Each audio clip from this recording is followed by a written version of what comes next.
Assalamualaikum warahmatullahi taala wabarakatuh. Salam sejahtera saudara-saudara sekalian. Alhamdulillah berjumpa lagi kita di channel yang serba spontan dan sederhana, yaitu channel Malaysian Respon. Saya janjikan saudara-saudara, konten-konten yang saya berikan adalah cetusan pendapat yang lain daripada yang lain, yang jarang-jarang ada diulas di tempat-tempat lain selain di channel saya sendiri. Jadi saudara-saudara, kalau kita lihat thumbnail pada kali ini, saya membuat satu judul atau tajuk yang agak ekstrim, yaitu saya menyatakan bahwa Zionis, Freemason, Illuminati atau apa saja gerakan-gerakan Yahudi sudah lama berniat mau menghancurkan UMNO. Oke, jadi ayo kita kupas tanpa buang masa.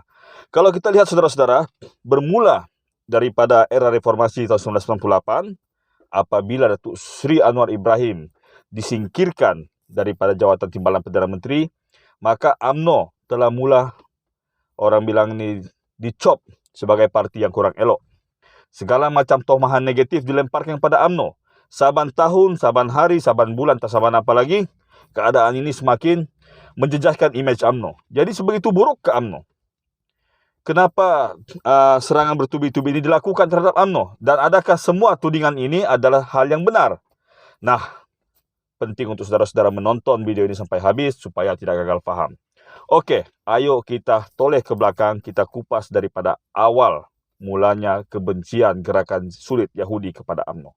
Ianya bermula saudara-saudara apabila pihak berikat telah pun mengalahkan kuasa-kuasa paksi, yaitu Jerman, Jepun dan Itali selepas Perang Dunia Kedua pada tahun 1945.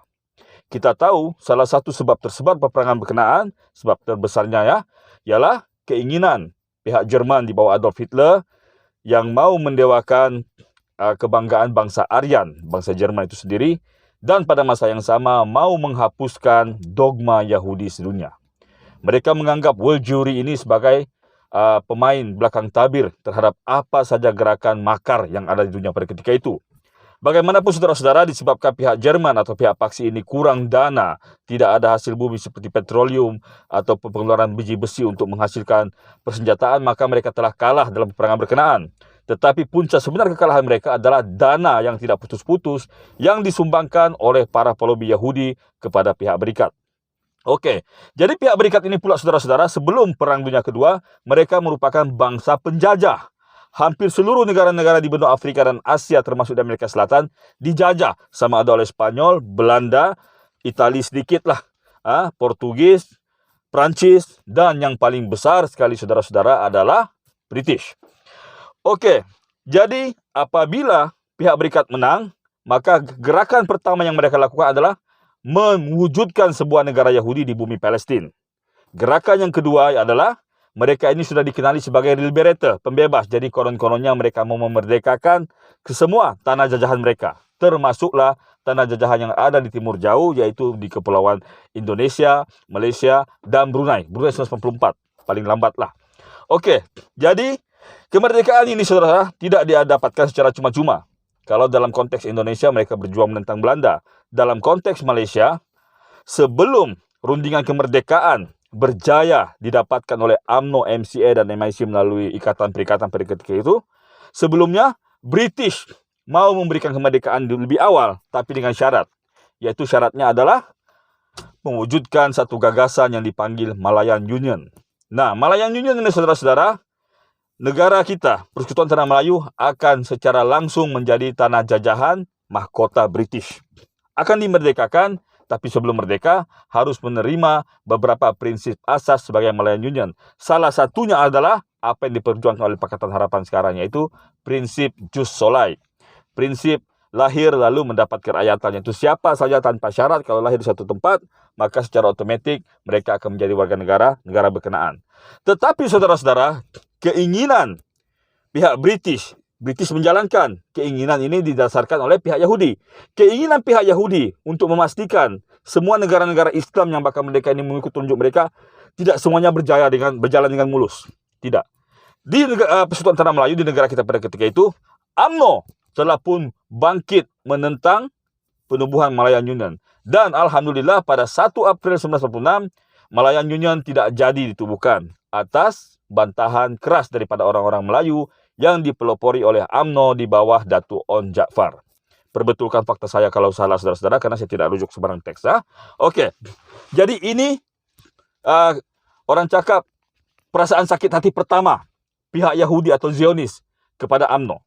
Mereka melihat semua gerakan Islam kecil, besar, nyata, jelas ini sebagai ancaman kepada agenda besar mereka, yaitu mewujudkan sebuah negara Yahudi raya di Israel dan mewujudkan sebuah dunia yang jatuh di bawah telunjuk mereka. Jadi 1946 adalah hal yang pertama, perselisihan pertama di antara pihak Yahudi dengan UMNO. Kita tidak tahu, tapi itulah hal yang pertama. Yang kedua, saudara-saudara, pada tahun 1996 bermulanya serangan mata wang oleh dua orang Yahudi. Yang satu bernama George Soros. Beliau merupakan seorang pelobi Yahudi yang terang-terangan memanipulasi pergerakan mata wang. Yang kedua adalah orang yang konon-kononnya mau menangani hal ini, yaitu pengerusi tabung mata wang antarabangsa IMF, Michael Kamdesus. Jadi saudara-saudara, Michael Kamdesus pura-pura menawarkan package untuk pemulihan, sedangkan yang jadi perosak konon-kononnya siapa nih? George Soros tadi. Jadi ini adalah siri kedua pertelingkahan antara UMNO dengan pihak Yahudi. Apabila Tun Dr. Mahathir Mohamad sedar akan gerakan ini, jadi Tun Mahathir Mohamad telah mengadakan satu tindakan yang bijak, yaitu menambat atau pegging nilai ringgit.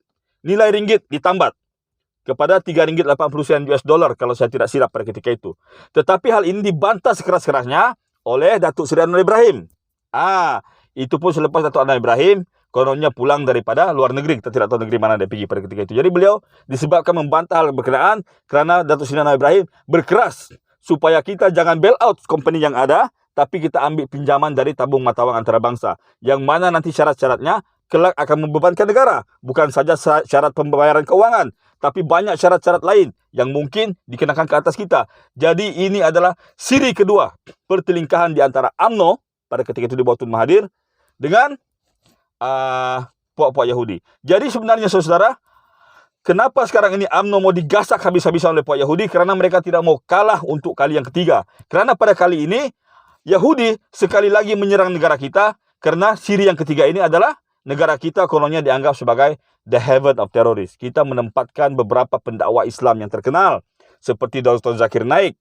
Kita mengizinkan pendakwa terkenal dari Indonesia, Al-Fadhil Ustaz Abdul Somad, dan kita membenarkan gerakan para penggerak-penggerak Hamas di negara kita. Dan baru-baru ini apabila pihak-pihak Yahudi ini, saudara-saudara, mau membunuh seorang saintis perisian data dari Palestin, maka ini adalah serangan yang ketiga. Tetapi serangan yang lebih besar ke atas UMNO adalah pemburukan image-nya di mana-mana di pihak media. Jadi saudara-saudara, kalau kita lihat pemimpin pembangkang, terutamanya Rafizi Ramli dan Said Sadiq, fakta-fakta dan data-data yang mereka peroleh untuk berkempen di mana-mana itu, saudara-saudara, sebenarnya diperolehi daripada data-data yang didapatkan dari luar negara. Wallahu alam, kita tidak tahu secara tepat dari mana, tapi sudah ada bukti-bukti yang menunjukkan bahwa pihak IRI, pihak IRI ini adalah pihak yang memanipulasi pilihan raya di dunia ini, saudara. Mereka menentukan halat tuju politik sebuah negara. Pihak IRI dan beberapa pihak di Singapura sudah jelas mereka ini konon-kononnya menjadi dalang kepada hal ini. Jadi pikirkanlah, kepada orang yang menyatakan mereka adalah penyokong setia UMNO, tonton video ini, fahamkan bahaya apa yang ada di belakang kita, saudara-saudara. Kepada mereka-mereka yang benci kepada UMNO, kaji balik kebencian saudara-saudara. Tidak mungkin sebuah parti yang pernah mempertahankan hak orang-orang Melayu dan Islam di negara kita pada zaman kolonial dulu berniat jahat mau menghancurkan negara kita. Tidak mungkin sesuatu parti yang bermati-matian memperjuangkan kemerdekaan negara kita, bukan saja untuk orang-orang Melayu, tapi untuk orang-orang Cina dan India di bawah Tun Tan Cheng Lock dan Tun Sambatan. Kemudian mengajak pula pemimpin-pemimpin daripada Sabah dan Sarawak untuk sama-sama bergabung. Tidak mungkin sebuah parti semulia ini mau menjalankan hal-hal yang tidak wajar. Jadi kita tahu, saudara-saudara, fitnah ini datang dari mana dan fitnah ini tujuannya apa. Wallahu a'lam bishawab. Assalamualaikum warahmatullahi taala wabarakatuh. Sampaikan walaupun sepotong ayat.